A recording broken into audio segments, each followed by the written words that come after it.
এসব কে করলো শুনি? জানি না স্যার, কিন্তু আমাদের সাবমেরিনটা একটু ক্ষতিগ্রস্ত হয়েছে।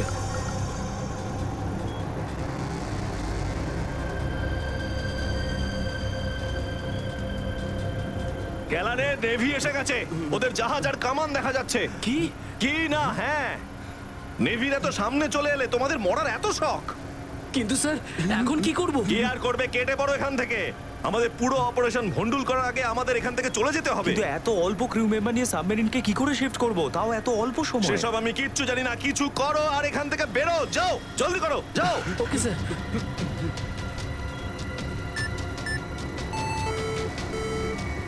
ডেকের উপর আমাদের আরো লোক দরকার।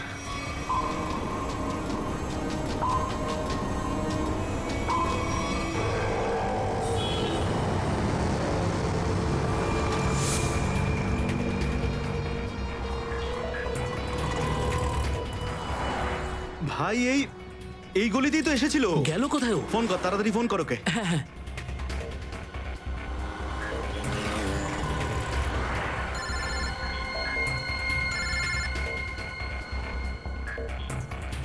কেটে দিচ্ছে। হ্যাঁ, ফোন কেটে দিচ্ছে।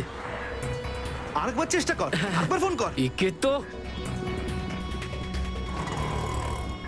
কি হয়েছে টনি? বন্ধ বলছে। ওই দেখ টনি। ওই যে ধর ওকে। দাঁড়া দাঁড়া দাঁড়া দাঁড়া। হ্যাঁ, হ্যাঁ, চল, গাড়িতে চল, চল চল।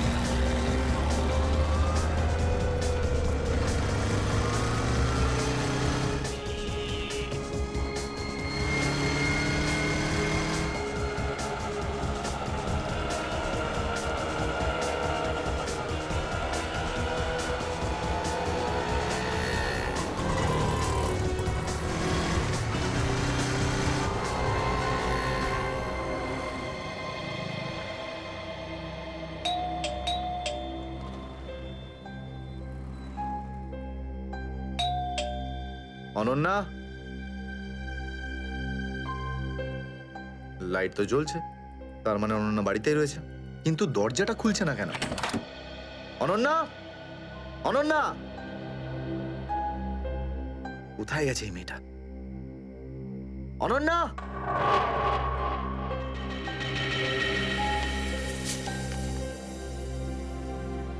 আমি আজকে কিছু জানতে পেরেছি। আমি তোকে আর বিরক্ত করতে চাই না। তুই অনেক কিছু করেছিস আমার জন্য, এতদিন আমার দায়িত্ব নিয়েছিস। এবার আমি চলে যাচ্ছি, তুই নিজের খেয়াল রাখিস। অনন্যা, ও মাই গড, এটা কি করলো এই মেয়েটা? কোথায় খুঁজবো আমি ওকে এবার? কোথায়? অনন্যা, অনন্যা, অনন্যা, আমার বোন অনন্যা। হ্যালো, আগে হ্যাঁ, আপনার 9টার সময়ের অ্যাপয়েন্টমেন্ট কনফার্ম আছে। আপনি প্লিজ পেশেন্টকে নিয়ে চলে আসুন। হ্যাঁ, ম্যাডাম, ম্যাডাম, আমার বোনের অবস্থা খুব খারাপ, ওকে এক্ষুনি ডক্টর দেখাতে হবে। এই ফর্মটা ফিল আপ করুন। আমি ফিল আপ করছি ফর্ম, আপনি ওকে ভর্তি তো করুন আগে। স্যার, অ্যাডমিশনের জন্য ফর্ম ফিল আপ করাটা দরকার। আমি বলছি তো আমি ফিল আপ করে দেবো তোমার ফর্ম, আগে ডাক্তারকে তো দেখাই। স্যার, আপনি এইভাবে কথা বললেই ডক্টর এখানে এসে যাবেন না। আপনার আগেও অনেক পেশেন্টস রয়েছেন, তাদেরকে দেখা হবে, তারপর আপনার বোনকে দেখবেন। আরে কারোর জীবনের প্রশ্ন আর আপনি এখানে ফর্ম নিয়ে পড়ে আছেন। আই এম সরি স্যার, একজন মানুষের জন্য হসপিটালের রুলস পাল্টানো হবে না। আপনি যতক্ষণ ধরে কথা বলছেন ততক্ষণ তো ফর্ম ফিল আপ হয়েই যেত। ঠিক আছে, দিন দিন পেন। ফর্ম ফিল আপ করার পাশাপাশি 1,00,000 টাকা ক্যাশ কাউন্টারে জমা দিয়ে দিন। 1,00,000? এত টাকা তো নেই আমার কাছে এখন। আজকাল তো শ্বাস নেওয়ার জন্য টাকার দরকার। যদি আপনি টাকা না জমা দেন তাহলে আপনার পেশেন্টকে অ্যাডমিট করা হবে না। ম্যাডাম, ও মরে যাবে, ওর তাড়াতাড়ি ট্রিটমেন্টের প্রয়োজন। আপনার মনে মায়া দেওয়া বলে কিচ্ছু নেই? আপনি ছাড়াও এখানে এত লোকজন আছেন, কার কার উপর দয়া করবো বলুন তো? সবার ওপর। যদি সবার উপর দয়া দেখাই না তাহলে এখান থেকে আমার ছুটি হয়ে যাবে। তখন আমায় কে দয়া দেখাবে বলুন তো? কি হয়েছে? কি হয়েছে ম্যাডাম? স্যার, আমি কখন থেকে ওনাকে বোঝাচ্ছি যে ডিপোজিট মানি ছাড়া আমরা ওনার পেশেন্টকে অ্যাডমিট করতে পারবো না, কিন্তু উনি তো একই কথা বলে যাচ্ছেন। টাকা নেই আমার কাছে, টাকা কোথায় পাবো? কত টাকা দিতে হবে ম্যাডাম? 1,00,000 টাকা। এই নিন, আর যান তাড়াতাড়ি ওনার বোনকে অ্যাডমিট করুন। Go fast. স্যার, ফর্মটা ফিল আপ করুন। ম্যাডাম, আগে পেশেন্টকে অ্যাডমিট করুন, তারপরে ফর্ম ভরে নেবেন। Okay sir. Thank you sir. আপনারা কে আর আমার জন্য এত কেন করছেন? এত কিছু ভেবো না ভাই, আরে মানুষই তো মানুষকে সাহায্য করে, আর এইসব লেনদেন তো পরে দেখা যাবে। চিন্তা করার কোনো দরকার নেই, আমরা এই আশেপাশেই আছি। এই পেশেন্টকে নিয়ে যাবো। হ্যাঁ, তাড়াতাড়ি নিয়ে যাও।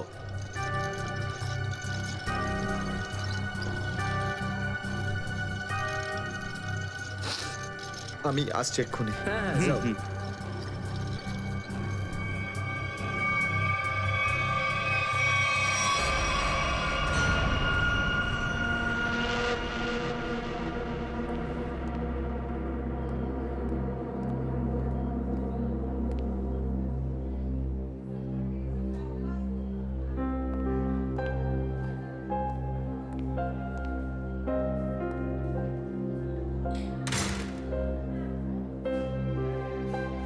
ডাক্তারবাবু, অনন্যা কেমন আছে?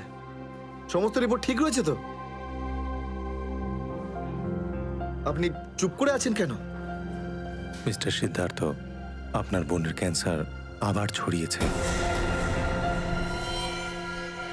কি? এটা কি করে সম্ভব ডাক্তারবাবু?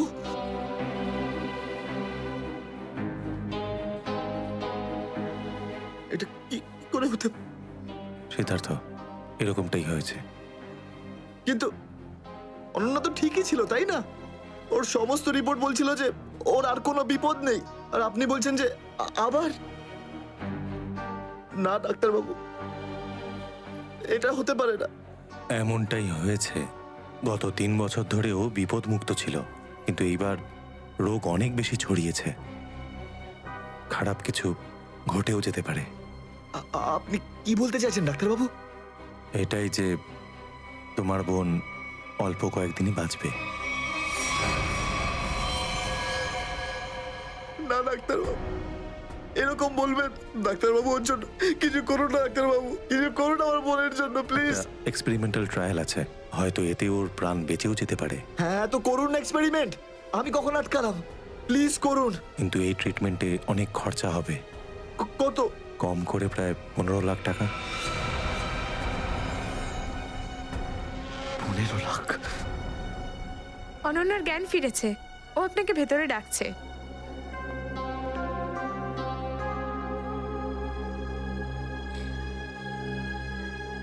আপনি অনন্যার চিকিৎসার ব্যবস্থা করুন। আমি টাকা পয়সার ব্যবস্থা করবই, by hook or by crook, কিন্তু আপনি প্লিজ ওর চিকিৎসা করুন। তাড়াতাড়ি করো, কারণ আমাদের হাতে সময় বেশি নেই।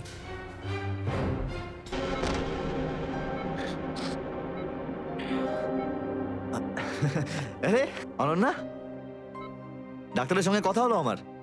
তুই তো একদম ঠিক আছিস। ব্যাস আর কয়েকদিনে তোকে বাড়ি ফেরত নিয়ে চলে যাবো আমি। তুই না দাদা, এখনো অব্দি মিথ্যে বলতে শিখলি না।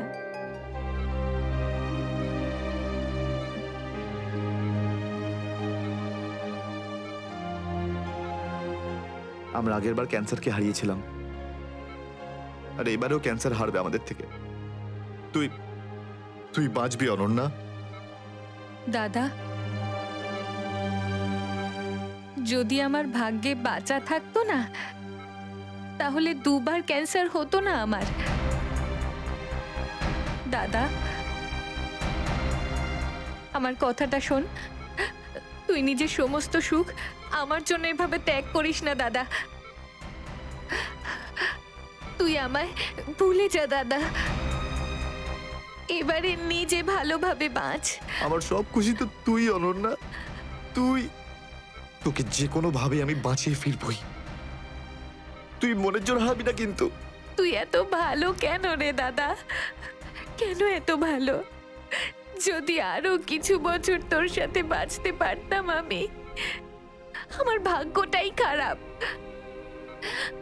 দাদা, তুই আমার জন্য কত কিছু করেছিস। সব সময় তুই আমার কথাই ভেবেছিস। তাই তো নিজের সব টাকা আমার উপর খরচা করে ফেলেছিস। নিজের চাকরিটার পর্যন্ত বেহাল অবস্থা করেছিস। এখন কি নিজের প্রাণ দিয়ে তুই আমায় বাঁচাবি?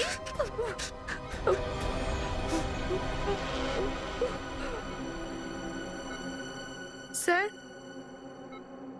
আপনি প্লিজ বাইরে যান, ওনাকে রেস্ট নিতে দিন। তুই যা দাদা।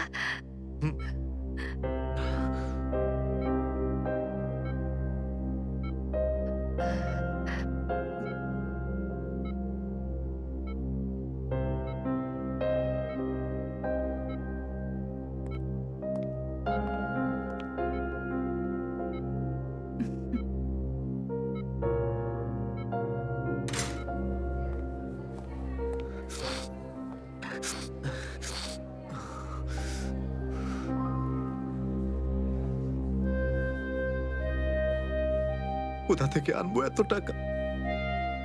কে দেবে আমাকে? আর দেবেই বা কেন? অত চিন্তা করো না। চিন্তা করে নয়, বরং কখনো চেয়ে মনের ইচ্ছে পূরণ হয়। বুঝলে সিদ্ধার্থ? আপনি কে? অবস্থার প্রয়োজন মানুষকে সবকিছু জানিয়ে দেয়। তোমার প্রবলেমটা আমি জানি, আর তার সলিউশনও আছে আমার কাছে। মানেটা কি? তোমার বোনের চিকিৎসার জন্য এখানে টাকা জমা হয়ে যাবে, সে ব্যবস্থা আমি করে দিয়েছি। তুমি অত চিন্তা করো না। এইসব কেন করছেন আপনারা আমার জন্য? আমি তোমাকে কোনো উপকার করছি না, বরং তুমিও আমার জন্য কিছু একটা করতে চলেছ। ওহো, সেই জন্যই আপনারা আমাকে বারবার ফোন করছেন। হ্যাঁ, ঠিক চিনতে পেরেছ। কিছুক্ষণ আগে আমার লোকেরাই তোমাকে 1 লক্ষ টাকা দিয়ে সাহায্য করেছে। আচ্ছা, কি করতে হবে আমাকে? সময় হলে আমিই তোমাকে জানিয়ে দেব। আগে তুমি তোমার বোনের ভালো করে চিকিৎসা করাও, তাড়াতাড়ি ওর ট্রিটমেন্ট শুরু করো। আর হ্যাঁ, তারপরে তারপরে এই ঠিকানায় আমার সঙ্গে দেখা করো।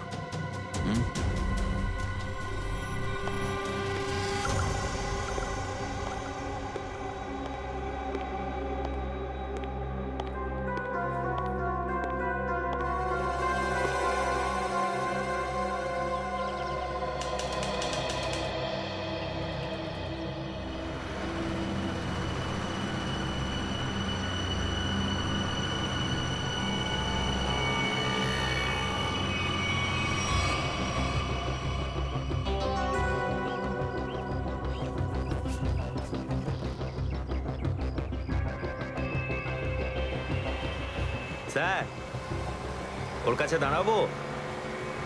না না না, আর একটু এগো সামনে।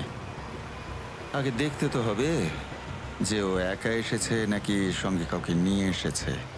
নে, এখান থেকে ইউটার্ন নে।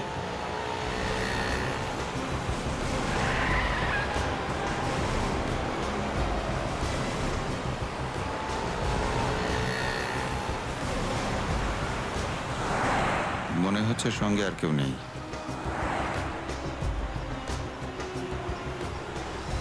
চলোর কাছে গিয়ে গাড়ি দাঁড় করা। হ্যাঁ,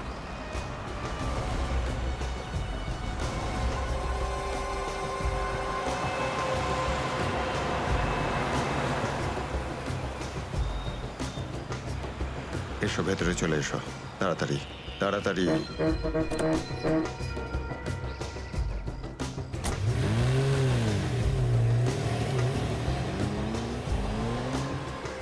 আমায় কোথায় নিয়ে যাচ্ছেন? প্রশ্ন নয়, একদম চুপচাপ বসে থাকো।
চলো বরাবর তাড়াতাড়ি চলো, হাত লাগাও, তাড়াতাড়ি কাজ করো। দে জলদি জলদি, এইটুকু কম কাজ করতে কি সারা রাত লাগাবি নাকি? চল আফসার তাড়াতাড়ি, আরে তাড়াতাড়ি কর, চলো ফটাফট তাড়াতাড়ি। কর। আরে চল চল চল, বের করো। তাড়াতাড়ি কর, আরে তাড়াতাড়ি। আরে পাগল, কি করলি তুই? সরি স্যার, হাত থেকে ফসকে গেছে স্যার, ওই তাড়াতাড়ি করছিলাম তাই। তোর এই গাধামোর জন্য আমার কোটি টাকার মাল জলে চলে গেল। আরে এই কেলারে, স্যার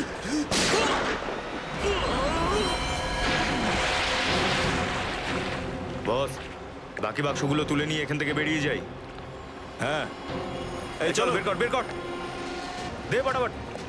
হ্যাঁ চলো চলো তাড়াতাড়ি। হ্যাঁ এই দুটো লাশই সমুদ্রের মধ্যে কম করে 12 ঘন্টা ডুবেছিল।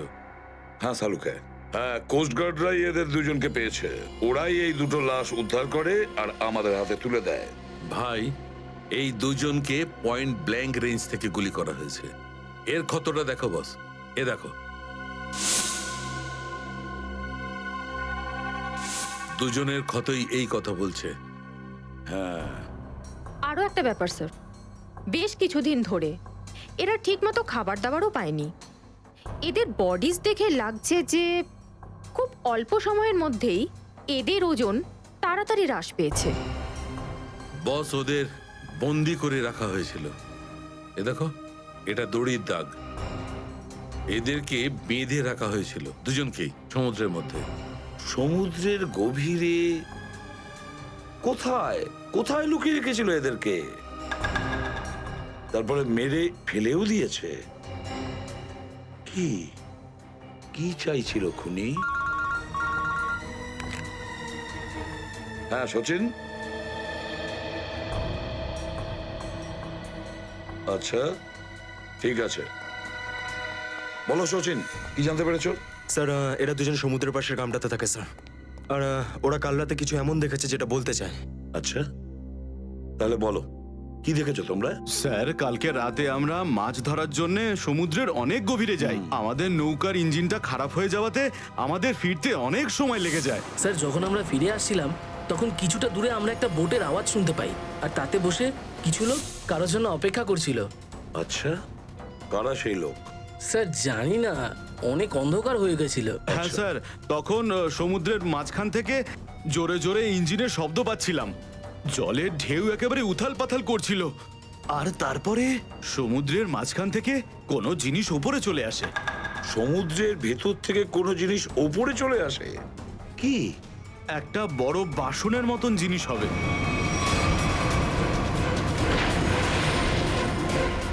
সাবমেরিন, ডুবোজাহাজ? হ্যাঁ হ্যাঁ, ডুবোজাহাজ। আর ওই বোটটা যখন ডুবোজাহাজের পাশে যায়, আর তখন ওখানে কিছু লোক কাজ করছিল স্যার। কি কাজ করছিল? জানি না স্যার, অনেক রাত হয়ে গেছিল তো দেখতে পাইনি। তখনই আমরা গুলি চলার শব্দ শুনতে পাই। গুলি চালানোর শব্দ? কটা গুলি চলেছে? দুটো গুলি স্যার।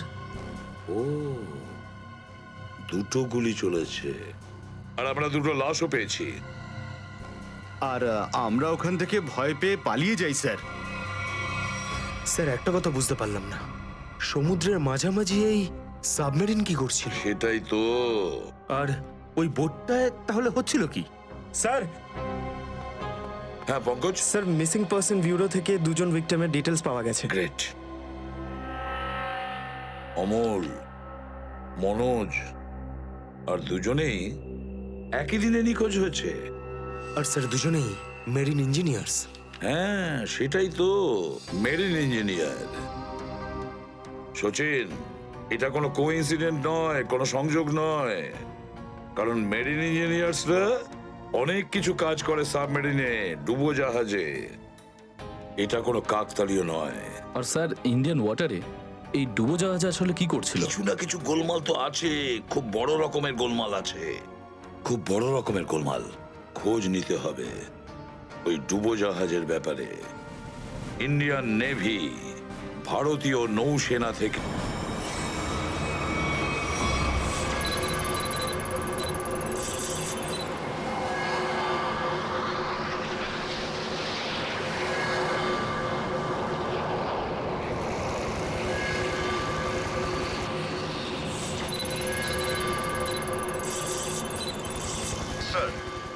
এখানে 100 কিলোমিটারের রেডিয়াসে কোনো সাবমেরিন নেই। মাছওয়ালারা কি এই লোকেশনটাই বলেছিল? মনে হচ্ছে ওই সাবমেরিন আমাদের থেকে অনেক দূরে চলে গেছে। একটা রক সাবমেরিন ইন্ডিয়ান ওয়াটার্সে? বিশ্বাসই হচ্ছে না। কিন্তু এটাই সত্যি। কিন্তু ওরা করছিলটা কি? এটাই তো খোঁজ নিতে হবে। স্যার, ইনি মনোজের ওয়াইফ। ইনি অমলের বাবা, আর এই হচ্ছে তানিয়া স্যার, সিদ্ধার্থর বোন। এরা বলছেন যে সিদ্ধার্থ মেরিন ইঞ্জিনিয়ার ছিল, আপাতত নিখোঁজ। আচ্ছা, তোমার ভাই কবে থেকে নিখোঁজ? স্যার, কাল থেকে নিখোঁজ। তখন আমি হসপিটালে অ্যাডমিট ছিলাম। হসপিটালে? কেন, কি হয়েছিল তোমার? স্যার, অ্যাকচুয়ালি আমার আবার ক্যান্সার হয়ে গিয়েছিল। ছিল? ক্যান্সার হয়েছিল দ্বিতীয়বারে? স্যার, ডক্টর বলছিলেন আমার ক্যান্সার আবার অ্যাগ্রিভেট হয়ে গেছে, কিন্তু আজ সকালে টেস্ট করে জানা গেল আমার ক্যান্সার নয়, আমি একদম সুস্থ। কি? ক্যান্সার উধাও হয়ে গেল? হ্যাঁ স্যার, আর এই খবরটা দেওয়ার জন্যই দাদাকে ফোন করেছিলাম, কিন্তু ওর ফোন নট রিচেবল আসছিল। আমি ভেবেছিলাম হয়তো বাড়িতে আছে, তাই আমি তাড়াতাড়ি বাড়িতে চলে এলাম। সব রুমে খুঁজলাম স্যার, কিন্তু কোথাও আমার দাদা নেই। ভাবলাম হয়তো আশেপাশে কারোর বাড়ি গেছে। সব জায়গায় খোঁজ করলাম, কেউ কিচ্ছু বলতে পারলো না ওর ব্যাপারে। আপনি নিজেকে সামলান, খুব তাড়াতাড়ি আপনি দাদাকে পেয়ে যাবেন। আচ্ছা, মনোজ আর অমল কিভাবে নিখোঁজ হলো? স্যার, অমলের সেই সময় চাকরি ছিল না। গত মাসের 7 তারিখে ও বলল যে ও নাকি একটা চাকরি পেয়েছে, আর 3 দিন পর যখন ও ইন্টারভিউর জন্য গেল তো ফিরে আসলো না আর। কোন কোম্পানিতে জব পেয়েছিল? স্যার, সেটা তো জানি না, কিন্তু অমল বলেছিল যে কোনো রিক্রুটিং এজেন্সি আছে, তাদের সোর্সেই এই কাজটা পেয়েছে, আর ইন্টারভিউ সমস্ত ব্যাপারটা জানা যাবে। স্যার, স্যার, মনোজ আমাকে এটাই বলেছিল যে কোনো একটা রিক্রুটমেন্ট এজেন্সি আছে যারা জবের এগ্রিমেন্ট করেছে। বেনামি রিক্রুটমেন্ট এজেন্সি লোকেদের চাকরির লোভ দেখিয়ে মেরিন ইঞ্জিনিয়ারদের কিডন্যাপ করছে এরা।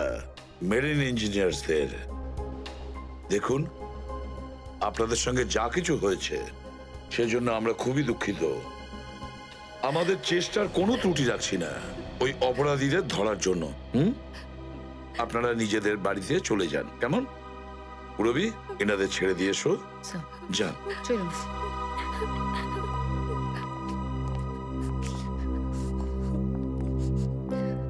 স্যার, হ্যাঁ, স্যার প্লিজ স্যার, আমার দাদাকে খুঁজে দিন আপনারা। ও ছাড়া আমার আর কেউ নেই স্যার, আমার আর কেউ নেই। দেখো মা, চিন্তা করুন না, তোমার ভাইকে আমরা খুঁজে দেবো, আমরা কথা দিচ্ছি। যাও স্যার, পারবেন তো আপনারা? আসুন। Thank you sir.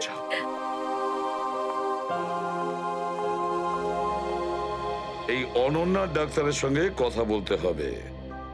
স্যার, হ্যাঁ, স্যার হতে পারে যে সাবমেরিনে প্রচুর টেকনিশিয়ানের প্রয়োজন ছিল, আর সেই জন্যই ওরা এই চাকরির জালটা পেতেছিল। স্যার, এই ডুবোজাহাজটা কোথায় আছে আমরা জানি না স্যার, তাহলে অপরাধীদের আমরা ধরবো কি করে? পঙ্কজ, আমাদের এমন কিছু করতে হবে যাতে অপরাধীরা আমাদের খোঁজে আর এই ডুবোজাহাজ অব্দি নিয়ে যায়। কিন্তু অপরাধীরা আমাদের খুঁজবে কেন? খুঁজবে কেন? খুঁজবে না? ওদের তো 2জন ইঞ্জিনিয়ার মারা গেছে, আর ওদেরকে রিপ্লেস করার জন্য এদের নতুন ইঞ্জিনিয়ার তো লাগবেই। আর এই জন্য আমরা অনেক ভেবে চিন্তে প্ল্যান তৈরি করব। ভেবে চিন্তে প্ল্যান তৈরি করব।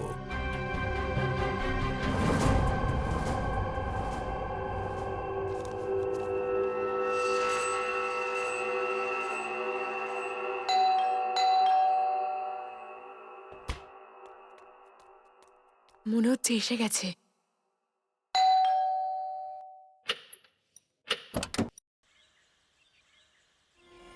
আসুন, আসুন, আপনার জন্যই অপেক্ষা করছিলাম, অনেকক্ষণ ধরে বসে আছেন।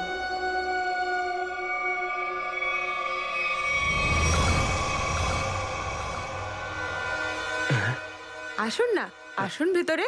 অশোক আপনার জন্যই ওয়েট করছিল। Good morning sir, good morning, welcome welcome. Please have a seat sir, বসুন বসুন। আমি আপনাদের জন্য চা নিয়ে হ্যাঁ আসছি। ঠিক আছে। নো থ্যাঙ্কস, আমি চা খাই না।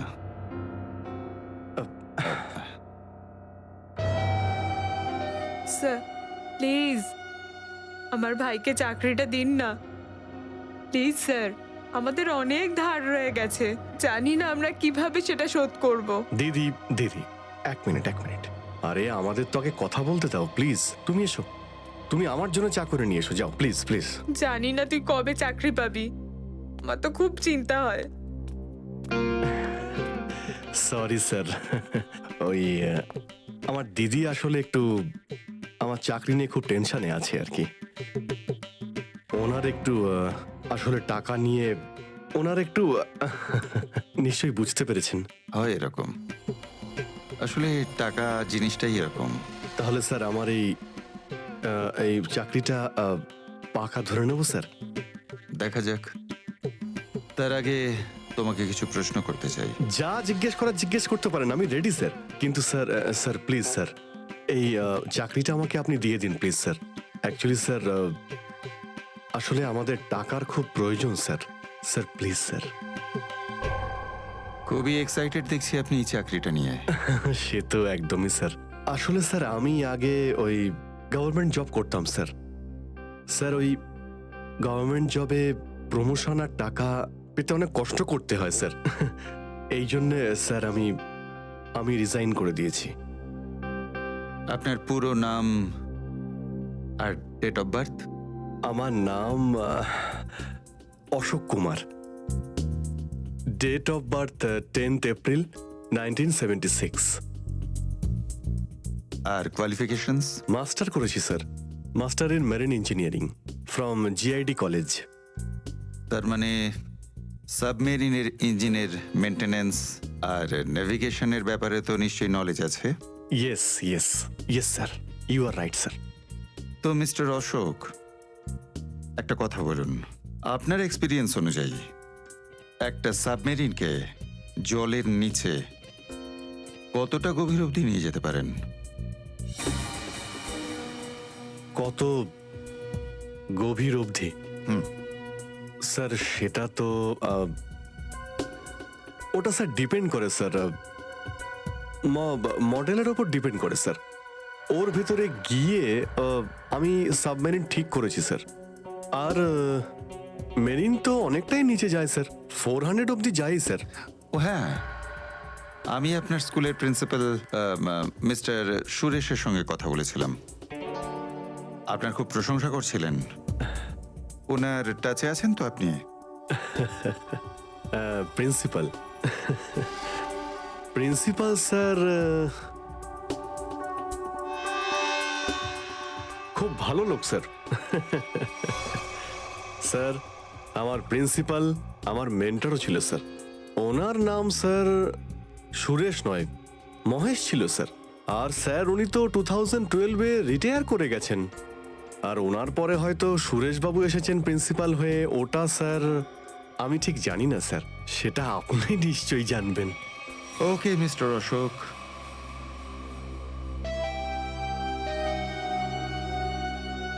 আপনার চাকরিটা পাকা। Thank you sir, thank you very much. আপনার ফ্যামিলির ফাইন্যান্সিয়াল প্রবলেমটা অবশ্যই আমরা দেখব। আপাতত এই চাকরিটা 6 মাসের জন্য। ওকে ওকে ওকে। এখানকার রুলস অ্যান্ড রেগুলেশনস আপনি জয়েন করার পর জানতে পারবেন। Of course sir, thank you sir. আর হ্যাঁ, দুপুরে ঠিক 2টোর সময় এই ঠিকানায় আমার সঙ্গে দেখা করবেন। Sure sir, thank you.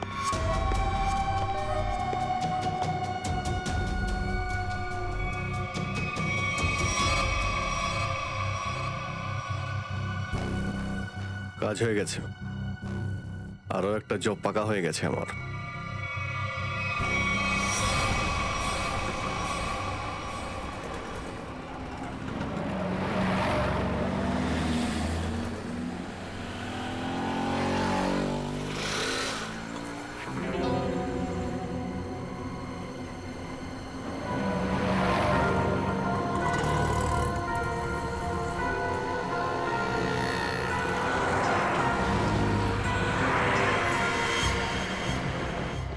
আচ্ছা, খেলা খেলছে আমার সঙ্গে।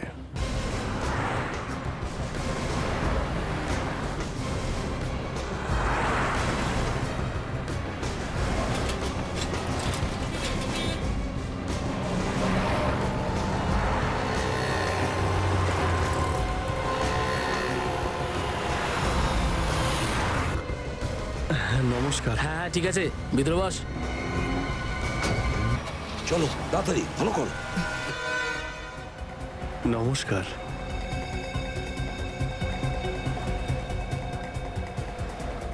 কি ব্যাপার, আপনারা কিছু বলছেন না যে?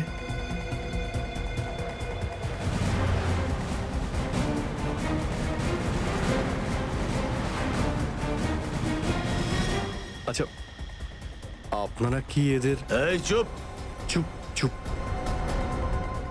হ্যালো, আরে ও, শ্বাস তো চলছে, হয়তো ঘুমোচ্ছে। সচিন তাড়াতাড়ি, ওরা যেন আমাদের নজরে এড়াতে না পারে।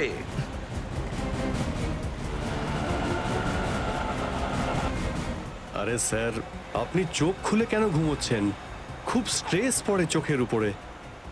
আমি এক্ষুনি বন্ধ করে দিচ্ছি। এখন তোরও ঘুমানোর সময় চলে এসেছে। আরে কিন্তু আমি রাতে ঘুমোই, দিনের বেলা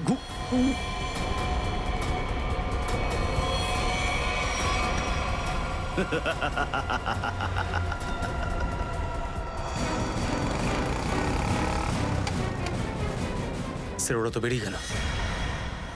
সচিন, কিছু একটা করো, ওই গাড়িটাকে আমাদের ফলো করতেই হবে।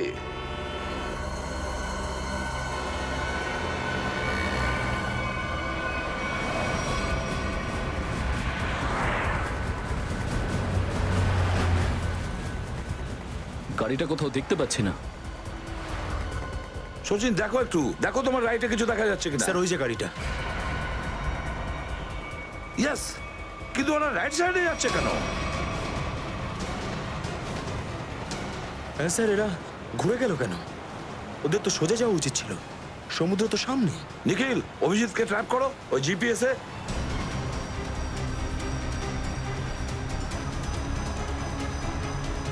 অভিজিৎ স্যারের জিপিএস ডিভাইস সিগন্যাল দিচ্ছে না, কাজই করছে না। ওভারটেক করো এই গাড়িটাকে, ওভারটেক করো।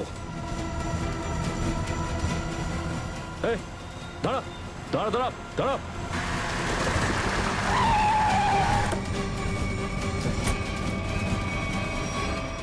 বাঁকড়া সবাই কোথায়? কি হয়েছে? চুপ বল, গাড়ির ভেতরে যারা ছিল তারা কোথায়? স্যার এর মধ্যে কেউ ছিল না। কেউ ছিল না মানে? দেখ, সব সত্যি সত্যি বলে ফেল, নাহলে। সত্যি বলছি স্যার, আমাকে একটা লোক বললো যে সঙ্গমনগর চৌরাস্তার মোড়ে গাড়িটা দাঁড় করিয়ে চলে যেতে। আর আর কি বলেছে? আর তো কিছু বলেনি। এই কাজের জন্য ও আমাকে 5,000 টাকাও দিয়েছে। ওই মেরিন অব্দি পৌঁছানোর একটাই রাস্তা ছিল, আর সেটাও বন্ধ হয়ে গেল। নিখিল, সিআইডির কোনো রাস্তা বন্ধ করা যায় না। যদি একটা রাস্তা কেউ বন্ধ করে, অন্য রাস্তা আমরা তৈরি করি।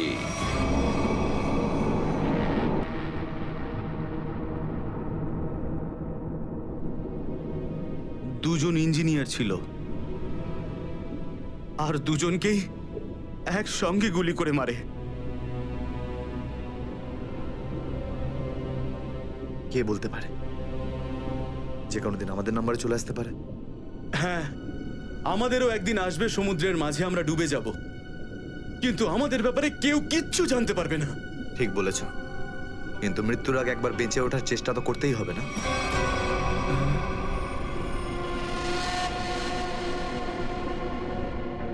চারদিকে সমুদ্র, সিদ্ধার্থ, আমরা চাইলেও কিছু করতে পারবো না। কোথায় যাবে তুমি? কন্ট্রোল রুমের ভেতরে। কি? হ্যাঁ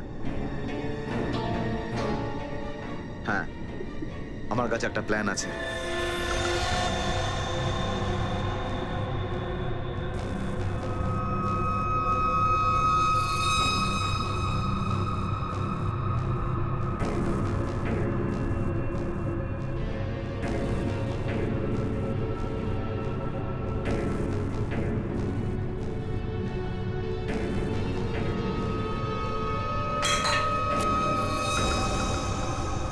কেউ ওখানে?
আরে এখানে কি করছিস?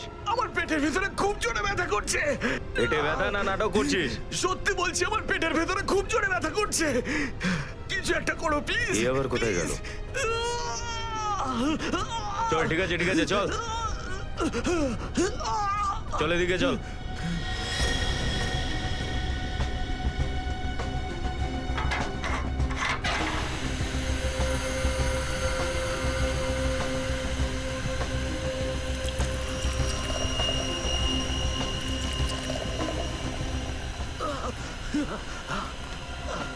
এখানে ওষুধপত্র আছে, খেয়ে নে।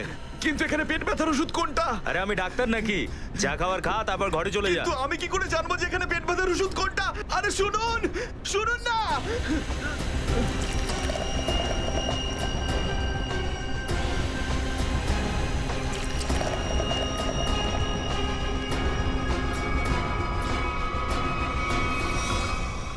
এই এখানে কি করছিস? আমি কন্ট্রোল রুম দেখতে এসেছিলাম শুধু। এই না জিজ্ঞেস করে কি করে এলি তুই? এদিক ওদিক গেলে না প্রাণে মেরে দেবো। চল বেরো এখান থেকে, বেরো চল।